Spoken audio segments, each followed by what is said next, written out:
ਹੁਣ ਤੁਸੀਂ ਵੇਖੋ ਹੁਣੀ G20 ਹੋ ਕੇ ਹਟਿਆ। G20 ਦੇ ਵਿੱਚ ਕੈਨੇਡਾ ਦੇ ਪ੍ਰਾਈਮ ਮਿਨਿਸਟਰ ਟਰੂਡੋ ਇੰਡੀਆ ਆਏ ਸੀਗੇ। ਉਦੋਂ ਇਹ ਕੋਈ ਗੱਲ ਨਹੀਂ ਸੀਗੀ। ਜਦ ਕਿ ਇਹ ਜਿਹੜਾ ਡੈਥ ਹੋਈ ਹੈ 18 ਜੂਨ ਨੂੰ। ਇਹ ਚੀਜ਼ ਉਹਨਾਂ ਨੇ ਉੱਥੇ ਜਾ ਕੇ ਬੋਲੀ ਆਪਣੇ ਪਾਰਲੀਮੈਂਟ। ਇਹ ਚੀਜ਼ ਪਹਿਲਾਂ ਹੀ ਵੈਸੇ ਪਤਾ ਸੀਗੀ ਇੰਡੀਅਨ ਗਵਰਨਮੈਂਟ ਨੂੰ, ਕਿਉਂਕਿ ਇੱਕ FTA ਦੀ ਮੀਟਿੰਗ ਹੋਣੀ ਸੀ ਇੰਡੀਆ ਦੇ ਵਿੱਚ between India and Canada in the month of October November. ਠੀਕ ਹੈ। ਉਹ ਉਹਨਾਂ ਨੇ ਮਈ ਦੇ ਵਿੱਚ ਹੀ ਕੈਂਸਲ ਕਰਤੀ ਸੀਗੀ। ਠੀਕ ਹੈ। ਮੀਨਿੰਗ ਦੇਰ ਬਾਏ ਇਹ ਚੀਜ਼ ਦਾ ਆਭਾਸ ਸੀਗਾ ਕਿ ਕੁਝ ਗੜਬੜ ਹੈਗੀ ਹੈ। ਉਸ ਤੋਂ ਹੀ ਚੀਜ਼ ਕਲੀਅਰ ਸੀਗੀ। ਤੇ ਤੁਸੀਂ ਇੱਕ ਚੀਜ਼ ਹੋਰ ਨੋਟਿਸ ਕੀਤੀ ਹੋਣੀ G20 ਦੇ ਵਿੱਚ Trudeau was not very much close to mister Modi. ਠੀਕ ਹੈ। ਇਹ ਜੋ ਵੀ ਕੁਝ ਹੋ ਰਿਹਾ ਹੈ ਪੋਲੀਟੀਕਲ ਮਾਈਲੇਜ ਵਾਸਤੇ ਹੋ ਰਿਹਾ ਹੈ, ਬਿਕੋਜ਼ ਇੰਨਾ ਵੱਡਾ ਬਿਆਨ ਦੇਣ ਤੋਂ ਪਹਿਲਾਂ ਹੀ could have talk to the prime minister of India. ਉਹਨੇ ਨਹੀਂ ਕੀਤਾ। ਪ੍ਰਾਈਮ ਮਿਨਿਸਟਰ ਆਫ ਇੰਡੀਆ ਉਹ ਵੀ ਤੁਹਾਨੂੰ ਪਤਾ ਹੈ ਉਹ ਵੀ ਇੰਨੀ ਜਲਦੀ ਕਿਸੇ ਮੁਰੇ ਹੀ ਨਹੀਂ ਮੰਨਦੇ ਆਪਣੀ। ਉਹਨਾਂ ਨੇ ਵੀ ਆਪਣਾ ਬੈਟਲ ਸ਼ੋਅ ਕਰਨ ਵਾਸਤੇ ਦਿਖਾਇਆ ਕਿ ਅਗਰ ਤੁਸੀਂ ਸਾਡੇ ਡਿਪਲੋਮੈਟ ਦੇ ਉੱਤੇ ਕੋਈ ਸ਼ਿਕੰਜਾ ਕਸੋਗੇ ਜਾਂ ਉਹਨੂੰ ਕੁਝ ਗਲਤ ਕਹੋਗੇ, ਅਸੀਂ ਵੀ ਤੁਹਾਡਾ ਡਿਪਲੋਮੈਟ ਨਾਲ ਦੇ ਨਾਲ ਕੱਢਾਂਗੇ। ਜਦੋਂ ਐਂਬੈਸਡਰ ਮੇਨ ਐਂਬੈਸਡਰ ਬੈਠਾ ਨਹੀਂ ਹੈ, ਕਿਉਂਕਿ ਕਿਸੇ ਨੂੰ ਵੀਜ਼ਾ ਰਿਫਿਊਜ਼ ਕਰਨਾ ਜਾਂ ਵੀਜ਼ਾ ਗ੍ਰਾਂਟ ਕਰਨਾ ਐਂਡ ਦੇ ਵਿੱਚ ਉਹਦੇ ਸਾਈਡ ਹੁੰਦੇ। ਅਗਰ ਉਹੀ ਨਹੀਂ ਬੈਠਾ ਤਾਂ ਉਹ ਵੀਜ਼ਾ ਮਿਲਣਾ ਕਿੱਥੋਂ ਹੈ? ਜਦੋਂ ਉਹਨੂੰ ਇਹ ਚੀਜ਼ ਨਿਊਜ਼ ਸੁਣਨ 'ਚ ਮਿਲਦੀ ਹੈ ਕਿ ਐਂਬੈਸੀ ਬੰਦ ਹੋ ਗਈ, ਉਹਨੂੰ ਇਹ ਨਹੀਂ ਪਤਾ ਨਾ ਐਂਬੈਸੀ ਕਿਹਦੇ ਵਾਸਤੇ ਬੰਦ ਹੋਈ ਹੈ। ਉਹ ਇੱਕ ਡਾਇਲਮਾ ਕ੍ਰੀਏਟ ਹੋ ਜਾਂਦਾ ਹੈ। ਤਾਂ ਕਿਓਸ ਕ੍ਰੀਏਟ ਦੇ ਵਿੱਚ ਕੀ ਹੁੰਦਾ ਹੈ ਕਿ ਲੋਕ ਗਲਤ ਸਟੈਪ ਚੱਕਣੇ ਸ਼ੁਰੂ ਕਰ ਦਿੰਦੇ। ਫੋਰ ਐਗਜ਼ਾਮਪਲ ਤੁਸੀਂ ਸੁਣਿਆ ਹੋਊਗਾ ਕਿ 2 ਨੰਬਰ ਦੇ ਵਿੱਚ ਜਾਣਾ ਹੈ, ਡੌਂਕੀ ਲਾ ਕੇ ਜਾਣਾ ਹੈ ਤੇ ਅਸਾਈਲਮ ਲੈਣੀ ਹੈ। ਇਹ ਜਿਹੜੀ ਵਰਡਸ ਜਿਹੜੇ ਸੀਗੇ ਇਹ ਫੇਰ ਮਾਰਕੀਟ ਦੇ ਵਿੱਚ ਆ ਜਾਣਗੇ। ਅਗਰ ਕਿਸੇ ਨੇ ਕੋਈ ਮੈਡੀਕਲ ਦੀ ਕਿਸੇ ਨੂੰ ਕੋਈ ਪ੍ਰੋਬਲਮ ਹੈ, ਉਹ ਆਪਣਾ ਇਲਾਜ ਇੰਡੀਆ ਤੋਂ ਹੀ ਕਰਵਾਉਂਦਾ, ਉਹ ਨਹੀਂ ਆ ਸਕਦਾ। ਜਾਂ ਕਿਸੇ ਨੂੰ ਕੋਈ ਜ਼ਰੂਰੀ ਕੰਮ ਹੈ, ਕਿਸੇ ਨੇ ਕੋਈ ਪ੍ਰਾਪਰਟੀ ਵੇਚਣੀ ਹੈ ਜਾਂ ਕਰਨੀ ਹੈ, ਉਹ ਨਹੀਂ ਆ ਸਕਦਾ। ਮਤਲਬ ਇਹਦੇ ਨਾਲ ਜਿਹੜਾ ਘਾਟਾ ਹੈਗਾ ਨਾ ਉਹ ਆਮ ਇਨਸਾਨ ਨੂੰ ਹੋਣ ਵਾਲਾ ਹੈ। ਜਿਵੇਂ ਮੇਰੇ ਕੋਲ ਹੁਣ ਵੀਜ਼ਾ ਪਿਆ ਹੈ, I can travel to Canada, no problem. But ਇਹ ਕੱਲ ਮੈਂ ਕੈਨੇਡਾ ਪਹੁੰਚ ਗਿਆ, ਉੱਥੇ ਜਾ ਕੇ ਉਹਨਾਂ ਨੇ ਐਡਵਾਈਜ਼ਰੀ ਜਾਰੀ ਕਰਤੀ ਕਿ ਹੁਣ ਤੁਸੀਂ ਟਰੈਵਲ ਨਹੀਂ ਕਰ ਸਕਦੇ, ਜਾਂ ਜਿਹੜੇ ਬੰਦੇ ਉੱਥੇ ਗਏ ਹੋਏ ਆ ਤੇ ਉਹ ਵਾਪਸ ਨਹੀਂ ਆ ਸਕਦੇ, ਫਿਰ ਮੁਸ਼ਕਿਲ ਹੋ ਜਾਊਗੀ। ਉਹ ਅਸੀਂ ਇਹ ਮੰਨ ਕੇ ਚੱਲੀਏ ਵੀ ਇਹ 24 ਤੱਕ ਇੰਤਜ਼ਾਰ ਕਰਨਾ ਪਵੇਗਾ ਇਸ ਸਾਰੇ ਮਸਲੇ ਨੂੰ ਠੀਕ ਹੋਣ ਦੇ ਲਈ? ਨਹੀਂ ਨਹੀਂ, ਬਿਲਕੁਲ ਨਹੀਂ ਜੀ। ਮੈਂ ਤੁਹਾਨੂੰ ਇੱਕ ਗੱਲ ਹੋਰ ਅਸ਼ੋਰ ਕਰਾਉਣਾ, ਇਹ ਜਿਹੜਾ ਟੈਨਸ਼ਨ ਹੈਗੀ ਹੈ ਇਹ ਥੋੜੀ ਵਧੂਗੀ ਹਜੇ ਹੋਰ। ਸਤਿ ਸ਼੍ਰੀ ਅਕਾਲ, ਤੁਸੀਂ ਦੇਖ ਰਹੇ ਹੋ ਰੋਜ਼ਾਨਾ ਸਪੋਕਸਮੈਨ ਟੀਵੀ ਤੇ ਮੈਂ ਹਾਂ ਸੁਰਖਾਬ। ਦੋਸਤੋ, ਜਿਸ ਤਰੀਕੇ ਦੇ ਇਸ ਵਕਤ ਕੈਨੇਡਾ ਤੇ ਭਾਰਤ ਦੇ ਰਿਸ਼ਤਿਆਂ ਦੇ ਵਿੱਚ ਕੜਵਾਹਟ ਹੈ, ਜਿਸ ਤਰੀਕੇ ਦੇ ਹਾਲਾਤ ਬਣੇ ਹੋਏ ਨੇ, ਤਾਂ ਸਭ ਤੋਂ ਵੱਧ ਚਿੰਤਾ ਇਸ ਵਕਤ ਉੱਤਰ ਭਾਰਤ ਤੇ ਖਾਸ ਤੌਰ ਤੇ ਪੰਜਾਬ ਦੇ ਲੋਕਾਂ ਨੂੰ ਹੈ, ਜਿਨ੍ਹਾਂ ਦੇ ਵਿਦਿਆਰਥੀਆਂ ਨੇ ਉੱਥੇ ਜਾ ਕੇ ਆਪਣਾ ਫਿਊਚਰ ਬਣਾਉਣਾ, ਜਿਨ੍ਹਾਂ ਨੂੰ ਆਪਣਾ ਫਿਊਚਰ ਕੈਨੇਡਾ 'ਚ ਦਿਖਦਾ ਆ। ਉਹ ਹੁਣ ਸੋਚ ਰਹੇ ਨੇ ਕਿ ਕੀ ਕਰਨਾ। ਹਾਲਾਂਕਿ ਪਾਬੰਦੀਆਂ ਲੱਗੀਆਂ ਵੀਜ਼ਿਆਂ ਤੇ, ਪਰ ਉਹ ਪਾਬੰਦੀਆਂ ਕਿਹਨਾਂ ਲਈ ਲੱਗੀਆਂ ਨੇ? ਕੌਣ ਆ ਜਿਹੜਾ ਕਿ ਇਸ ਮਾਹੌਲ ਦੇ ਵਿੱਚ ਟਰੈਵਲ ਨਹੀਂ ਕਰ ਸਕਦਾ, ਕਿਹਨਾਂ ਨੂੰ ਵੀਜ਼ਾ ਨਹੀਂ ਮਿਲੇਗਾ, ਤੇ ਕੌਣ ਹੈ ਜਿਹੜੇ ਟਰੈਵਲ ਕਰ ਸਕਦੇ ਨੇ ਜਿਨ੍ਹਾਂ ਨੂੰ ਵੀਜ਼ਾ ਮਿਲ ਸਕਦਾ ਹੈ? ਬਹੁਤ ਸਾਰੇ ਅਜਿਹੇ ਸਵਾਲ ਨੇ ਤੇ ਇਹਨਾਂ ਸਵਾਲਾਂ ਦਾ ਜਵਾਬ ਅਸੀਂ ਇਮੀਗ੍ਰੇਸ਼ਨ ਲਾਇਰ ਵਰਿੰਦਰ ਸਿੰਘ ਤੋਂ ਲਵਾਂਗੇ। ਵਰਿੰਦਰ ਸਿੰਘ ਸਾਡੇ ਨਾਲ ਨੇ। ਸਰ, ਸਵਾਗਤ ਹੈ ਸਪੋਕਸਮੈਨ ਟੀਵੀ ਤੇ ਜੀ। ਸਤਿ ਸ਼੍ਰੀ ਅਕਾਲ ਜੀ। ਵਰਿੰਦਰ ਜੀ, ਸਥਿਤੀ ਬੜੀ ਗੰਭੀਰ ਲੱਗਦੀ ਹੈ। ਸਥਿਤੀ ਲੱਗਦੀ ਇਹ ਹੈ ਕਿ ਜਿਵੇਂ ਕੋਈ ਜੰਗ ਲੱਗਣ ਵਾਲੀ ਹੁੰਦੀ ਹੈ, ਉਸ ਤਰ੍ਹਾਂ ਦੀ। ਵੀਜ਼ਿਆਂ ਦੀ ਪਾਬੰਦੀਆਂ ਨੇ, ਵੀਜ਼ੇ ਨਹੀਂ ਦਿੱਤੇ ਜਾ ਰਹੇ, ਬਿਆਨਬਾਜ਼ੀਆਂ ਲਗਾਤਾਰ ਹੋ ਰਹੀਆਂ ਨੇ, ਪਰ ਇੱਕ ਚਿੰਤਾ ਖਾਸ ਤੌਰ ਤੇ ਪੰਜਾਬ ਦੇ ਵਿਦਿਆਰਥੀਆਂ ਦੇ ਮੱਥੇ ਤੇ ਜ਼ਰੂਰ ਦਿਖਦੀ ਹੈ ਕਿ ਹੁਣ ਜਿਹੜਾ ਕੈਨੇਡਾ ਜਾ ਕੇ ਫਿਊਚਰ ਬਣਨਾ ਸੀ ਉਹਦਾ ਕੀ ਬਣੇਗਾ। ਸਰ, ਇਹ ਜਿਹੜੀ ਪਾਬੰਦੀਆਂ ਲੱਗੀ ਹੈ ਇਸ ਨੂੰ ਸਮਝਣਾ ਬਹੁਤ ਜ਼ਰੂਰੀ ਹੈ। ਇਹ ਪਾਬੰਦੀ ਉਹਨਾਂ ਵਾਸਤੇ ਲੱਗੀ ਹੈ ਜਿਹੜੇ ਕਿ ਸਿਟੀਜ਼ਨਸ ਹੈ। ਫੋਰ ਐਗਜ਼ਾਮਪਲ ਜਿਹੜੇ ਇੰਡੀਅਨ ਸਿਟੀਜ਼ਨਸ ਹੈ they cannot travel to Canada, ਔਰ ਜਿਹੜੇ ਕੈਨੇਡੀਅਨ ਸਿਟੀਜ਼ਨਸ ਹੈ they cannot travel to India. ਠੀਕ ਹੈ। ਇਹ ਪਾਬੰਦੀ ਇਸ ਕਰਕੇ ਲੱਗੀ ਹੈ ਕਿਉਂਕਿ ਜਿਹੜੇ ਐਮਬੈਸੀ ਦੇ ਵਿੱਚ ਐਂਬੈਸਡਰਸ ਹੁੰਦੇ ਹੈ, ਉਹਨਾਂ ਨੇ ਕਿਹਾ ਹੈ ਕਿ ਸਾਨੂੰ ਇੱਕ ਪੋਟੈਂਸ਼ੀਅਲ ਥ੍ਰੈਟ ਹੈ ਜਿਹੜਾ ਕਿ ਸੋਸ਼ਲ ਮੀਡੀਆ ਤੋਂ ਆ ਰਿਹਾ। ਠੀਕ ਹੈ। Due to the tensions between India and Canada. ਹੁਣ ਇਹ ਟੈਂਸ਼ਨ ਕੀ ਹੈ? ਇੱਕ ਹਰਦੀਪ ਸਿੰਘ ਨਿੱਜਰ ਨਾਮ ਦਾ ਇਨਸਾਨ ਸੀ ਜਿਹੜਾ 1992 ਦੇ ਵਿੱਚ ਕੈਨੇਡਾ ਗਿਆ ਸੀਗਾ। ਉਸ ਨੂੰ ਸ਼ਰਤ ਦਿੱਤੀ ਗਈ, he became the citizen of Canada. ਉਹਦੀ 18 ਜੂਨ ਨੂੰ ਇੱਕ ਨਿਰਮਮ ਹੱਤਿਆ ਹੁੰਦੀ ਹੈ ਆਪਣੇ ਗੁਰਦੁਆਰੇ ਦੇ ਬਾਹਰ, ਜਿਹਦਾ ਉਹ ਪ੍ਰਧਾਨ ਸੀਗਾ। ਠੀਕ ਹੈ। ਹੁਣ ਤੁਸੀਂ ਵੇਖੋ ਹੁਣੀ G20 ਹੋ ਕੇ ਹਟਿਆ। G20 ਦੇ ਵਿੱਚ ਕੈਨੇਡਾ ਦੇ ਪ੍ਰਾਈਮ ਮਿਨਿਸਟਰ ਟਰੂਡੋ ਇੰਡੀਆ ਆਏ ਸੀਗੇ। ਉਦੋਂ ਇਹ ਕੋਈ ਗੱਲ ਨਹੀਂ ਸੀਗੀ। ਜਦ ਕਿ ਇਹ ਜਿਹੜਾ ਡੈਥ ਹੋਈ ਹੈ 18 ਜੂਨ ਨੂੰ। ਇਹ ਚੀਜ਼ ਉਹਨਾਂ ਨੇ ਉੱਥੇ ਜਾ ਕੇ ਬੋਲੀ ਆਪਣੇ ਪਾਰਲੀਮੈਂਟ ਦੇ ਵਿੱਚ। ਠੀਕ ਹੈ। ਇਹ ਚੀਜ਼ ਪਹਿਲਾਂ ਹੀ ਵੈਸੇ ਪਤਾ ਸੀਗੀ ਇੰਡੀਅਨ ਗਵਰਨਮੈਂਟ ਨੂੰ, ਕਿਉਂਕਿ ਇੱਕ FTA ਦੀ ਮੀਟਿੰਗ ਹੋਣੀ ਸੀ ਇੰਡੀਆ ਦੇ ਵਿੱਚ between India and Canada in the month of October November. ਠੀਕ ਹੈ। ਉਹ ਉਹਨਾਂ ਨੇ ਮਈ ਦੇ ਵਿੱਚ ਹੀ ਕੈਂਸਲ ਕਰਤੀ ਸੀਗੀ। ਠੀਕ ਹੈ। ਮੀਨਿੰਗ ਦੇਰ ਬਾਏ ਇਹ ਚੀਜ਼ ਦਾ ਆਭਾਸ ਸੀਗਾ ਕਿ ਕੁਝ ਗੜਬੜ ਹੈਗੀ ਹੈ। ਇਹ ਮੀਟਿੰਗ ਦਾ ਵੇਰਵਾ ਵੀ ਦੇ ਦਿਓ। FTA ਦੀ ਮੀਟਿੰਗ ਹੈ, ਇਹ ਕੀ ਵਪਾਰ ਨਾਲ ਸੰਬੰਧਿਤ ਸੀ? ਬਿਲਕੁਲ ਜੀ, FTA is free trade agreement. ਇਹ ਵਰਲਡ ਟ੍ਰੇਡ ਆਰਗੇਨਾਈਜੇਸ਼ਨ 1995 ਦੇ ਵਿੱਚ ਜਿਹੜੀ ਬਣੀ ਸੀ, ਜਿਹਦੇ ਵਿੱਚ 195 ਕੰਟਰੀਆਂ ਇਸ ਦੇ ਮੈਂਬਰ ਹੈ। ਉਹ ਕੀ ਕਰਦੇ ਆ, ਆਪਸ ਦੇ ਵਿੱਚ ਆਪਣਾ ਐਗਰੀਮੈਂਟ ਕਰਦੇ ਆ ਕਿ ਆਪਣਾ ਇੰਪੋਰਟ ਐਕਸਪੋਰਟ ਕਿਵੇਂ ਰੱਖਣਾ, ਕਿ ਕਿੰਨੇ % ਇੰਪੋਰਟ ਹੋਊਗਾ, ਕਿੰਨੇ % ਐਕਸਪੋਰਟ ਹੋਊਗਾ। ਇਸ ਦੀ ਜਿਹੜੀ ਮੀਟਿੰਗ ਇਸ ਕਰਕੇ ਕੀਤੀ ਜਾਂਦੀ ਹੈ ਹਰ ਸਾਲ ਬਾਅਦ 2 ਸਾਲ ਬਾਅਦ, ਕਿ ਇਹਦੇ ਵਿੱਚ ਕੋਈ ਚੇਂਜਸ ਲੈ ਕੇ ਆਣੇ ਹੈ ਜਾਂ ਤੁਹਾਨੂੰ ਕੋਈ ਨਵੀਂ ਚੀਜ਼ ਚਾਹੀਦੀ ਹੈ ਜਾਂ ਘਟਾਉਣੀ ਹੈ ਜਾਂ ਕਿਵੇਂ ਹੈ। ਉਸ ਦੀ ਮੀਟਿੰਗ ਜਦੋਂ ਕੈਂਸਲ ਹੁੰਦੀ ਹੈ, ਇਸ ਤੋਂ ਪਤਾ ਲੱਗਦਾ ਕਿ ਕੁਛ ਨਾ ਕੁਛ ਪ੍ਰੋਬਲਮ ਆ ਰਹੀ ਹੈ। ਉਸ ਤੋਂ ਹੀ ਚੀਜ਼ ਕਲੀਅਰ ਸੀਗੀ। ਤੇ ਤੁਸੀਂ ਇੱਕ ਚੀਜ਼ ਹੋਰ ਨੋਟਿਸ ਕੀਤੀ ਹੋਣੀ, G20 ਦੇ ਵਿੱਚ Trudeau was not very much close to mister Modi. ਠੀਕ ਹੈ। ਠੀਕ ਹੈ। ਸਾਰੇ ਪ੍ਰਾਈਮ ਮਿਨਿਸਟਰਸ, ਸਾਰੇ ਪ੍ਰੈਜ਼ੀਡੈਂਟਸ ਉਹਦੇ ਕਲੋਜ਼ ਸੀਗੇ, ਬਟ ਟਰੂਡੋ ਨਹੀਂ ਦਿਖਿਆ ਇੰਨਾ ਕਲੋਜ਼। ਤੇ ਇੱਕ ਕੰਟਰੋਵਰਸੀ ਵੀ ਹੋਈ ਸੀਗੀ ਉਹਦੇ ਪਲੇਨ ਨੂੰ ਲੈ ਕੇ। ਠੀਕ ਹੈ ਜੀ। ਤੇ ਹੁਣ ਪ੍ਰੋਬਲਮ ਇਹ ਹੈ ਕਿ 2024 ਜਿਹੜਾ ਨੈਕਸਟ ਈਅਰ ਹੈ, ਉੱਥੇ ਇਲੈਕਸ਼ਨਸ ਆਉਣ ਵਾਲੇ ਆ। ਇੰਡੀਆ ਦੇ ਵਿੱਚ ਵੀ ਇਲੈਕਸ਼ਨਸ ਹੈ ਤੇ ਉੱਥੇ ਕੈਨੇਡਾ ਦੇ ਵਿੱਚ ਵੀ ਇਲੈਕਸ਼ਨਸ ਹੈ। ਦੋਨਾਂ ਦੇਸ਼ਾਂ ਦੇ ਵਿੱਚ ਯਾਨੀ ਕਿ ਸਰਕਾਰ ਚੁਣੀ ਜਾਣੀ ਹੈ, ਤੇ ਕਿਤੇ ਨਾ ਕਿਤੇ ਜਿਹੜਾ ਬਿਆਨ ਇਧਰੋਂ ਜਾਂ ਉਧਰੋਂ ਆ ਰਿਹਾ ਕਿ ਸਿਆਸੀ ਬਿਆਨ ਨੇ ਇਹ। ਬਿਲਕੁਲ ਜੀ, ਇਹ ਜੋ ਵੀ ਕੁਝ ਹੋ ਰਿਹਾ ਹੈ ਪੋਲੀਟੀਕਲ ਮਾਈਲੇਜ ਵਾਸਤੇ ਹੋ ਰਿਹਾ। ਠੀਕ ਹੈ। ਪਹਿਲਾਂ ਆਪਾਂ ਕੈਨੇਡਾ ਦੀ ਗੱਲ ਕਰਦੇ ਹਾਂ। ਠੀਕ ਹੈ। ਕੈਨੇਡਾ ਦੇ ਵਿੱਚ 2.1% ਸਰਦਾਰ ਹੈ ਸਿੱਖ ਜੀ, ਤੇ 16 MP ਹੈ। ਬਿਲਕੁਲ। ਤੇ it is a very big number. ਇੰਨੇ MP ਆਪਣੇ ਇੰਡੀਆ ਦੇ ਵਿੱਚ ਨਹੀਂ ਹੈ। ਆਪਣੇ ਇੰਡੀਆ ਦੇ ਵਿੱਚ 13 MP ਹੈ ਜਿਹੜੇ ਸਿੱਖ ਹੈ। ਹਾਂਜੀ, ਠੀਕ ਹੈ ਜੀ। ਇੱਕ ਪਾਸੇ 13, ਇੱਕ ਪਾਸੇ 16। ਠੀਕ ਹੈ ਜੀ। ਉਹ ਕੈਨੇਡਾ ਦੇ ਵਿੱਚ ਜਿਹੜੇ MP ਹੈ, ਜਿਹੜਾ ਟਰੂਡੋ ਹੈਗਾ ਇਸ ਵੇਲੇ prime minister, he is the prime minister just because of those particular MPs ਜਿਹੜੇ ਸਿੱਖ MPs ਹੈ। ਤੇ Jagmeet Singh is the big name, ਜਿਹਦੇ ਕਰਕੇ ਉਹਨੇ ਸਪੋਰਟ ਕੀਤਾ ਟਰੂਡੋ ਨੂੰ। ਉਹ he became the prime minister. ਹੁਣ ਉਹ ਉਹਨਾਂ ਦੀ ਮਾਈਲੇਜ ਲੈਣ ਵਾਸਤੇ he is doing this thing, because ਇੰਨਾ ਵੱਡਾ ਬਿਆਨ ਦੇਣ ਤੋਂ ਪਹਿਲਾਂ ਹੀ could have talk to the prime minister of India. ਉਹਨੇ ਨਹੀਂ ਕੀਤਾ। ਇੱਧਰੋਂ ਦ ਪ੍ਰਾਈਮ ਮਿਨਿਸਟਰ ਆਫ ਇੰਡੀਆ, ਉਹ ਵੀ ਤੁਹਾਨੂੰ ਪਤਾ ਹੈ, ਉਹ ਵੀ ਇੰਨੀ ਜਲਦੀ ਕਿਸੇ ਮੁਰੇ ਹੀ ਨਹੀਂ ਮੰਨਦੇ ਆਪਣੀ। ਉਹਨਾਂ ਨੇ ਵੀ ਆਪਣਾ ਬੈਟਲ ਸ਼ੋਅ ਕਰਨ ਵਾਸਤੇ ਦਿਖਾਇਆ ਕਿ ਅਗਰ ਤੁਸੀਂ ਸਾਡੇ ਡਿਪਲੋਮੈਟ ਦੇ ਉੱਤੇ ਕੋਈ ਸ਼ਿਕੰਜਾ ਕੱਸੋਗੇ ਜਾਂ ਉਹਨੂੰ ਕੁਝ ਗਲਤ ਕਹੋਗੇ, ਅਸੀਂ ਵੀ ਤੁਹਾਡੇ ਡਿਪਲੋਮੈਟ ਨਾਲ ਦੇ ਨਾਲ ਕੱਢਾਂਗੇ। ਠੀਕ ਹੈ। ਉਹਨਾਂ ਦੇ ਡਿਪਲੋਮੈਟ ਨੂੰ ਤੁਸੀਂ ਨਿਊਜ਼ 'ਚ ਵੀ ਦੇਖਿਆ ਹੋਣਾ, 10:05 'ਚੋਂ ਅੰਦਰ ਗਿਆ, ਪਰ 9:05 ਤੇ ਤਾਂ 20 ਮਿੰਟ ਦੇ ਵਿੱਚ ਉਹਨੂੰ ਬਾਹਰ ਕੱਢਤਾ। ਤੇ ਹੀ ਵਾਸ ਸੋ ਮਚ ਇਨਫੀਰੀਅਸ, ਉਹਨੇ ਆਪਣਾ ਦਰਵਾਜ਼ਾ ਹੀ ਬਹੁਤ ਜ਼ੋਰ ਦੀ ਮਾਰਿਆ ਜੀ।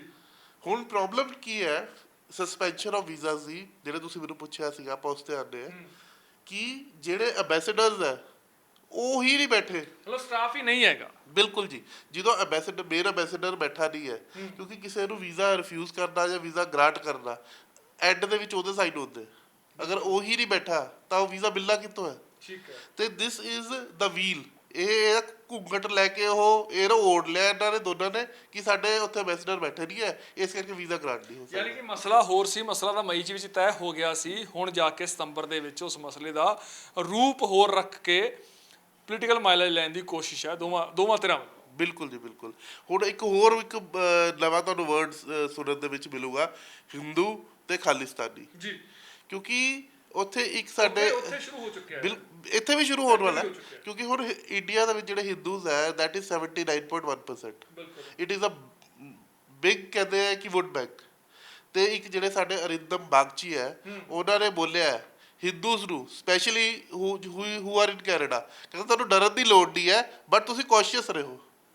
ਠੀਕ ਹੈ। ਮਤਲਬ ਕੀ ਹੈ, ਇਹ ਸਭ ਕੁਝ ਜੋ ਹੈ ਆਪਣਾ ਇੱਕ ਵੋਟ ਬੈਂਕ ਨੂੰ ਇਕੱਠਾ ਕਰਨ ਵਾਸਤੇ, ਤੇ ਇਹ ਇਲੈਕਸ਼ਨ ਨੂੰ ਮੱਦੇ ਨਜ਼ਰ ਰੱਖਦੇ ਹੋਏ ਉਹਨੂੰ ਜਿੱਤਣਾ, ਬਸ ਦੈਟਸ ਆਲ। ਵਰਿੰਦਰ ਜੀ, ਇਹ ਤਾਂ ਹੋ ਗਏ ਸਿਆਸੀ ਬਿਆਨ, ਪਰ ਇਹਦੇ ਵਿੱਚ ਅਸੀਂ ਇਹ ਵੀ ਮੰਨ ਲੈਂਦੇ ਹਾਂ ਵੀ ਹੋ ਸਕਦਾ 24 ਦੇ ਨਤੀਜੇ ਆਉਣਗੇ ਚੋਣਾਂ ਦੇ, ਉਦੋਂ ਬਾਅਦ ਇਹ ਸਾਰਾ ਕੁਝ ਠੀਕ ਵੀ ਹੋ ਸਕਦਾ। ਸੰਭਾਵਨਾਵਾਂ ਚਲੋ ਹਰ ਜਗ੍ਹਾ ਤੇ ਹੁੰਦੀਆਂ, ਪਰ ਇਹਨਾਂ 6-7 ਮਹੀਨਿਆਂ ਦੌਰਾਨ, ਇਹਨਾਂ 8 ਮਹੀਨਿਆਂ ਦੌਰਾਨ ਜਿਹੜਾ ਨੁਕਸਾਨ ਹੋਣਾ ਹੈ ਉਹ ਕਿਹਨੂੰ ਹੋਣਾ ਹੈ? ਤੇ ਖਾਸ ਤੌਰ ਤੇ ਜਦੋਂ ਅਸੀਂ ਗੱਲ ਕਰਦੇ ਹਾਂ ਵਿਦਿਆਰਥੀ ਦੇ ਬਾਹਰ ਜਾ ਕੇ ਭਵਿੱਖ ਬਣਾਉਣ ਦੀ, ਉਹ ਅੱਜ ਚਿੰਤਾ ਦੇ ਵਿੱਚ ਹੈ, ਉਹਦੇ ਲਈ ਕਿਹੜਾ ਰਾਹ ਆ? ਦੇਖੋ ਜੀ, ਸਭ ਤੋਂ ਵੱਧ ਜਿਹੜਾ ਨੁਕਸਾਨ ਹੈਗਾ ਹੈ ਉਹ ਹੋਣਾ ਜੀ ਆਮ ਇਨਸਾਨ ਨੂੰ, ਕਾਮਨ ਮੈਨ ਜਿਹਨੇ 15 ਲੱਖ 20 ਲੱਖ ਰੁਪਏ ਲਾ ਕੇ ਕੋਈ ਪੜ੍ਹਨ ਗਿਆ, ਕੋਈ ਵਰਕ ਵੀਜ਼ਾ ਤੇ ਗਿਆ, ਕੋਈ ਘੁੰਮਣ ਗਿਆ, ਜਦੋਂ ਉਹਨੂੰ ਇਹ ਚੀਜ਼ ਨਿਊਜ਼ ਸੁਣਨ ਚ ਮਿਲਦੀ ਹੈ ਕਿ ਐਮਬੈਸੀ ਬੰਦ ਹੋ ਗਈ, ਉਹਨੂੰ ਇਹ ਨਹੀਂ ਪਤਾ ਨਾ ਐਮਬੈਸੀ ਕਿਹਨਾਂ ਵਾਸਤੇ ਬੰਦ ਹੋਈ ਹੈ। ਹਾਂਜੀ ਉਹ ਇੱਕ ਡਾਇਲਮਾ ਕ੍ਰੀਏਟ ਹੋ ਜਾਂਦਾ ਹੈ। ਬਿਲਕੁਲ, ਤਾਂ ਕਿਓਸ ਕ੍ਰੀਏਟ ਦੇ ਵਿੱਚ ਕੀ ਹੁੰਦਾ ਹੈ ਕਿ ਲੋਕ ਗਲਤ ਸਟੈਪ ਚੱਕਣੇ ਸ਼ੁਰੂ ਕਰ ਦਿੰਦੇ। ਫੋਰ ਐਗਜ਼ਾਮਪਲ ਤੁਸੀਂ ਸੁਣਿਆ ਹੋਊਗਾ ਕਿ 2 ਨੰਬਰ ਦੇ ਵਿੱਚ ਜਾਣਾ ਹੈ, ਡੌਂਕੀ ਲਾ ਕੇ ਜਾਣਾ ਡੌਂਕੀ ਲਾ ਹੈ ਕੇ ਜਾਣਾ। ਤੇ ਅਸਾਈਲਮ ਲੈਣੀ ਹੈ। ਇਹ ਜਿਹੜੀ ਵਰਡਸ ਜਿਹੜੇ ਸੀਗੇ ਇਹ ਫੇਰ ਮਾਰਕੀਟ ਦੇ ਵਿੱਚ ਆ ਜਾਣਗੇ।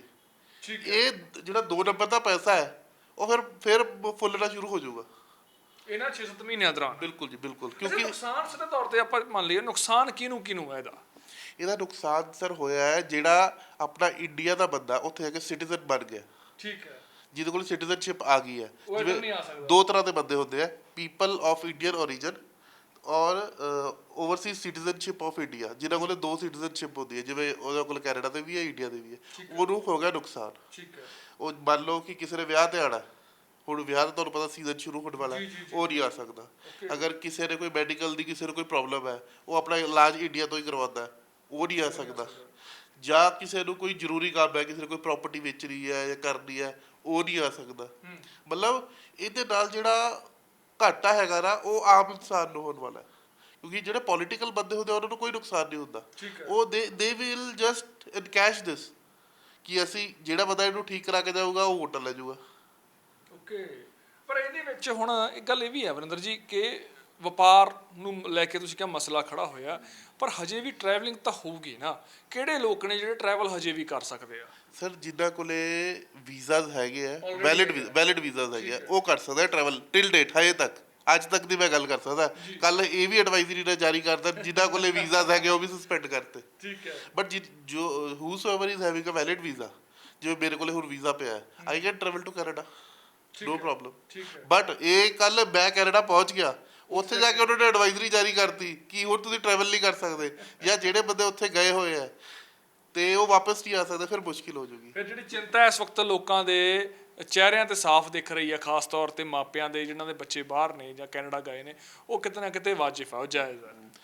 ਬਿਲਕੁਲ ਹੈ ਸਰ। ਦੇਖੋ ਜਦੋਂ ਇੱਕ ਨਾ ਫ੍ਰੀ ਮੂਵਮੈਂਟ ਜਿਹਨੂੰ ਆਪਾਂ ਕਹਿੰਦੇ ਆ, ਜਿਵੇਂ ਫਰੀडम ਆਫ ਸਪੀਚ ਹੈਗੀ ਹੈ, ਇਹ ਵੀ ਇੱਕ ਮੂਵਮੈਂਟ ਵੀ ਇੱਕ ਫਰੀडम ਦੇ ਵਿੱਚ ਆਉਂਦੀ ਹੈ। ਅਗਰ ਮੈਂ ਤੁਹਾਨੂੰ ਇਸ ਕਮਰੇ ਦੇ ਵਿੱਚ ਕੰਸਟ੍ਰੇਟ ਕਰਦਾ ਕਿ ਤੁਸੀਂ ਇਸ ਕਮਰੇ ਤੋਂ ਬਾਹਰ ਨਹੀਂ ਜਾ ਸਕਦੇ, ਚਾਹੇ ਤੁਹਾਨੂੰ ਸਾਰੀ ਫੈਸਿਲਿਟੀਜ਼ ਦੇ ਦਾਂ, ਤੁਸੀਂ ਆਪਣੇ ਆਪ ਨੂੰ ਘੁੱਟਣ ਮਹਿਸੂਸ ਕਰੋਗੇ। ਕਹਿੰਦੇ ਨਾ ਜੇਲ੍ਹ ਚਾਹੇ ਸੋਨੇ ਦੀ ਵੀ ਹੋਵੇ, ਹਾਂ ਨਜ਼ਰਬੰਦ ਹੋ ਗਏ। ਹੁਣ ਤੁਸੀਂ ਇੱਕ ਕੰਟਰੀ 'ਚ ਨਜ਼ਰਬੰਦ ਹੋ, ਤੁਸੀਂ ਉੱਥੇ ਨਹੀਂ ਜਾ ਸਕਦੇ।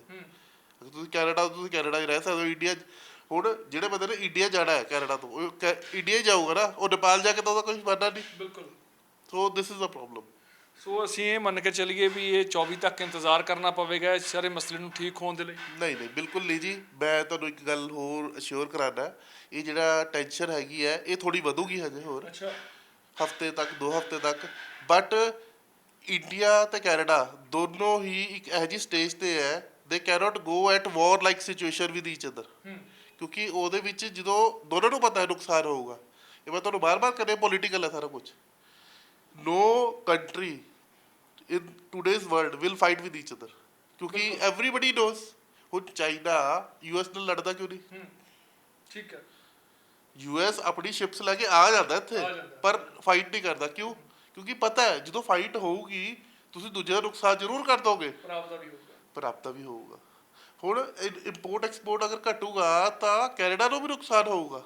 ਪਰ ਕੈਨੇਡਾ ਨੂੰ ਤਾਂ ਇਸ ਇਮੀਗ੍ਰੇਸ਼ਨ ਵਾਲੇ ਜੇ ਵੀਜ਼ਾਜ਼ ਬੰਦ ਹੋ ਰਹੇ ਨੇ ਉਹਦੇ ਨਾਲ ਨੁਕਸਾਨ ਹੈ ਨਾ। ਜੋ ਅੰਕੜਾ ਆ ਕਿ ਸਾਲ ਦਾ ਤਕਰੀਬਨ 50,000 ਕਰੋੜ ਤੋਂ ਵੱਧ ਦਾ ਜਿਹੜਾ ਵਪਾਰ ਹੈ ਜਾਂ ਪੈਸਾ ਆ ਉਹ ਕੈਨੇਡਾ ਜਾਂਦਾ ਹੀ ਇਮੀਗ੍ਰੇਸ਼ਨ ਦੇ ਤੌਰ ਤੇ ਆ। ਉਸ ਦੇ ਤੌਰ ਤੇ ਇੱਕ ਵੱਡੀ ਆਰਥਿਕ ਸੱਟ ਕੈਨੇਡਾ ਨੂੰ ਵੱਜੀ ਇਹਦੇ ਨਾਲ। ਸਰ ਮੈਂ ਤੁਹਾਨੂੰ ਉਹੀ ਗੱਲ ਦੱਸ ਰਿਹਾ, ਇਹ ਜਿਹੜਾ 2 ਨੰਬਰ ਦਾ ਪੈਸਾ ਹੁਣ ਇਹ ਪਲੇ ਦੇ ਵਿੱਚ ਆ ਜਾਊਗਾ। It will come into play. ਜਿਵੇਂ ਜਿਹੜਾ ਦੂਜਾ ਰੂਟ ਅਪਣਾ, ਕਿਉਂਕਿ ਤੁਸੀਂ ਦੇਖੋ ਜਿਹੜਾ ਹਰਦੀਪ ਸਿੰਘ ਨਿੱਜਰ ਸੀਗਾ ਉਹ 2 ਨੰਬਰ 'ਚ ਗਿਆ ਸੀਗਾ। ਅੱਛਾ। ਅਸਾਈਲਮ ਲਈ ਉਹਨੇ ਜਾ ਕੇ ਉੱਥੇ। ਹੁਣ ਜਿਹੜਾ ਬੰਦਾ 2 ਨੰਬਰ 'ਚ ਜਾਂਦਾ ਹੈ ਉਹ ਅਸਾਈਲਮ ਲੈਣ ਵਾਸਤੇ ਪੈਸੇ ਵੀ ਦਿੰਦਾ। ਠੀਕ ਹੈ। ਪਰ ਉਹ ਜਾਊਗਾ ਕਿੱਥੇ ਪੈਸਾ? ਇਕਨੋਮੀ 'ਚ, ਉਹਨਾਂ ਦੀ ਇਕਨੋਮੀ 'ਚ ਜਾਊਗਾ। ਮੈਂ ਇਹ ਨਹੀਂ ਕਹਿਣਾ ਕਿ ਉਹ ਇਸ ਚੀਜ਼ ਨੂੰ ਪ੍ਰਮੋਟ ਕਰ ਰਿਹਾ ਹੈ, ਬਟ ਮੈਂ ਇਹ ਕਹਿ ਰਿਹਾ ਜਿਹੜੇ ਆਪਣੇ ਅੰਦਰ ਇੱਕ ਆਕਾਂਖਸ਼ਾ ਹੈ ਨਾ ਜਾਣ ਦੀ ਪੰਜਾਬੀਆਂ 'ਚ, ਮੈਂ ਆਪਣੀ ਪੰਜਾਬੀਆਂ ਦੀ ਤਾਂ ਗੱਲ ਕਰਦਾ ਕਿਉਂਕਿ ਮੈਂ ਡੀਲ ਕਰਦਾ ਹਜੇ ਬੰਦੇ ਨਾਲ। ਉਹਨਾਂ ਨੂੰ ਇਹ ਹੈ ਕਿ 30 ਲੱਖ ਲੈ ਲਓ ਜੀ, 35 ਲੱਖ ਲੈ ਲਓ ਜੀ, ਸਾਨੂੰ ਕੈਨੇਡਾ ਭੇਜ ਦਿਓ। ਪਤਾ ਨਹੀਂ ਕੈਨੇਡਾ ਦੇ ਵਿੱਚ ਇਹੋ ਜਿਹਾ ਕੀ ਹੈ ਕਿ ਲੋਕ ਸਾਰੇ ਕੈਨੇਡਾ ਜਾਓ ਜੀ, ਕੈਨੇਡਾ ਜਾਓ। Canada is not a bad country, but ਤੁਸੀਂ ਸਾਰਾ ਕੁਝ ਵੇਚ ਵੱਟ ਕੇ ਉੱਥੇ ਜਾਂਦੇ ਹੋ, ਉੱਥੇ ਤੁਹਾਨੂੰ ਐਵੇਂ ਤਾਂ ਹੈ ਨਹੀਂ ਕਿ ਟਰੂਡ ਆਪਣੇ ਨਾਲ ਰੱਖੂਗਾ। ਤੁਹਾਨੂੰ ਕਰਨੀ ਤਾਂ ਉੱਥੇ ਉਹੀ ਕੰਮ ਪਊਗਾ, ਜਾਂ ਤੁਸੀਂ ਖੇਤੀ ਕਰੋਗੇ, ਜਾਂ ਤੁਸੀਂ ਕਿਸੇ ਰੈਸਟੋਰੈਂਟ ਤੇ ਲੱਗੋਗੇ, ਜਾਂ ਕੁਝ ਹੋਰ ਕੰਮ ਕਰੋਗੇ। ਸੋ ਇਹ ਜਿਹੜੀ ਹੋੜ ਦੇ ਵਿੱਚ ਹੈ ਨਾ, ਜਦੋਂ ਹੋੜ ਹੁੰਦੀ ਹੈ ਸਪਲਾਈ ਤੇ ਡਿਮਾਂਡ, ਤੁਸੀਂ ਇਹ ਪੜ੍ਹਿਆ ਹੀ ਹੋਣਾ, ਉਹ ਜਦੋਂ ਡਿਮਾਂਡ ਵੱਧ ਜਾਂਦੀ ਹੈ ਤੇ ਸਪਲਾਈ ਦੇਣ ਵਾਲੇ ਨੂੰ ਹੈ ਕਿ ਅਗਰ ਉਹ ਸਪਲਾਈ ਵੀ ਬੰਦ ਕਰ ਦੂਗਾ, ਬੰਦੇ 2 ਨੰਬਰ 'ਚ ਉਹ ਲੈਣਗੇ। ਠੀਕ ਹੈ। ਤੇ ਜਦੋਂ 2 ਨੰਬਰ 'ਚ ਲੈਣਗੇ ਤਾਂ ਵੱਧ ਵਿਕੂਗਾ।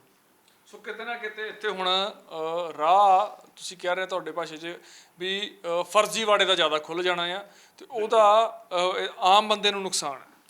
ਆਮ ਬੰਦੇ ਨੂੰ ਨੁਕਸਾਨ ਹੈ। ਜਿਹੜਾ ਬੰਦਾ ਆਰਾਮ ਨਾਲ 15 ਲੱਖ ਦੇ ਵਿੱਚ ਜਾ ਸਕਦਾ ਸੀਗਾ 1 ਨੰਬਰ ਦੇ ਵਿੱਚ, ਹੁਣ ਉਹ 30 ਲੱਖ 35 ਲੱਖ 40 ਲੱਖ ਦੇ ਕੇ ਜਾਊਗਾ। ਤੁਸੀਂ ਇਸ ਗੱਲ ਇਸ ਚੀਜ਼ ਤੋਂ ਤਾਂ ਹਰ ਬੰਦਾ ਜਾਣੂ ਹੈ। ਠੀਕ ਹੈ। ਕਿ ਹਰ ਕੋਈ ਨਾ ਕੋਈ ਹੁਣ ਇਹਦੇ ਵਿੱਚ ਵੀ ਕੋਈ ਸਕੀਮ ਕੱਢ ਲੂਗਾ ਨਾ ਵੀ। ਬਿਲਕੁਲ ਬਿਲਕੁਲ। ਠੀਕ ਹੈ ਜੀ। ਉਹ ਸਕੀਮ ਕੀ ਹੈ, ਕਿਹਨੂੰ ਘਾਟਾ ਹੋਇਆ? ਜਿਹੜੀ ਚੀਜ਼ 15 ਲੱਖ ਦੀ ਮਿਲਣੀ ਸੀ ਉਹ 30 ਦੀ ਮਿਲਣੀ ਸ਼ੁਰੂ ਹੋ ਗਈ। ਦੂਜੀ ਗੱਲ, ਜਿੱਥੇ ਤੁਸੀਂ ਡਾਇਰੈਕਟ ਜਾ ਸਕਦੇ ਸੀ ਹੁਣ ਉੱਥੋਂ ਹੀ ਤੁਸੀਂ ਪਤਾ ਨਹੀਂ ਕਿੱਥੋਂ ਹੀ ਕਿਵੇਂ ਘੁੰਮ ਕੇ ਜਾਓਗੇ। ਮਤਲਬ ਇਹ ਚੀਜ਼ਾਂ ਦੇ ਵਿੱਚ ਸਮਝਣਾ ਚਾਹੀਦਾ ਸਰਕਾਰਾਂ ਨੂੰ ਵੀ ਕਿ ਉਹ ਤਾਂ ਬੈਠ ਕੇ ਗੱਲ ਕਰ ਸਕਦੇ ਆ ਨਾ, ਇਹਨਾਂ ਨੂੰ ਬੈਠ ਕੇ ਗੱਲ ਕਰਨੀ ਚਾਹੀਦੀ ਹੈ। ਤੇ ਮੈਨੂੰ ਲੱਗਦਾ ਵੀ ਹੈ ਕਿ ਅਗਲੇ ਹਫਤੇ 2 ਹਫਤੇ ਤੱਕ ਇਹ ਟੈਨਸ਼ਨ ਥੋੜੀ ਜਿਹੀ ਰਿਲੀਜ਼ ਹੋਊਗੀ। ਠੀਕ ਹੈ।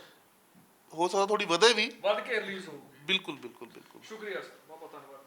ਸੋ ਇਹ ਸਨ ਇਮੀਗ੍ਰੇਸ਼ਨ ਵਕੀਲ ਵਰਿੰਦਰ ਸਿੰਘ, ਜਿਨ੍ਹਾਂ ਨੇ ਸਾਨੂੰ ਦੱਸਿਆ ਕਿ ਇਸ ਵਕਤ ਕੌਣ ਟਰੈਵਲ ਕਰ ਸਕਦਾ ਹੈ ਤੇ ਕਿਹਨੂੰ ਸਭ ਤੋਂ ਵੱਡਾ ਨੁਕਸਾਨ ਹੈ। ਪਰ ਇਹ ਵੀ ਜ਼ਰੂਰ ਨਾਲ ਗੱਲ ਸਾਂਝੀ ਕੀਤੀ ਗਈ ਕਿ ਆਉਣ ਵਾਲੇ ਕੁਝ ਦਿਨਾਂ ਦੇ ਵਿੱਚ ਇਹ ਮਸਲਾ ਹੱਲ ਵੀ ਹੋ ਸਕਦਾ, ਯਾਨੀ ਕਿ ਜੋ ਲੋਕਾਂ ਦੇ ਚਿਹਰਿਆਂ ਤੇ ਚਿੰਤਾ ਦਿਖ ਰਹੀ ਹੈ ਉਹ ਚਿੰਤਾ ਮਿਟਣੀ ਵੀ ਜਿਹੜੀ ਲਾਜ਼ਮੀ ਹੈ ਤੇ ਬਹੁਤ ਜਲਦੀ ਉਹ ਮਿਟ ਸਕਦੀ ਹੈ। ਮੈਂ ਸਰਖਾਬ ਆਪਣੇ ਸਹਿਯੋਗੀ ਅਮਨ ਦੇ ਨਾਲ, ਰੋਜ਼ਾਨਾ ਸਪੋਕਸਮੈਨ, ਚੰਡੀਗੜ੍ਹ।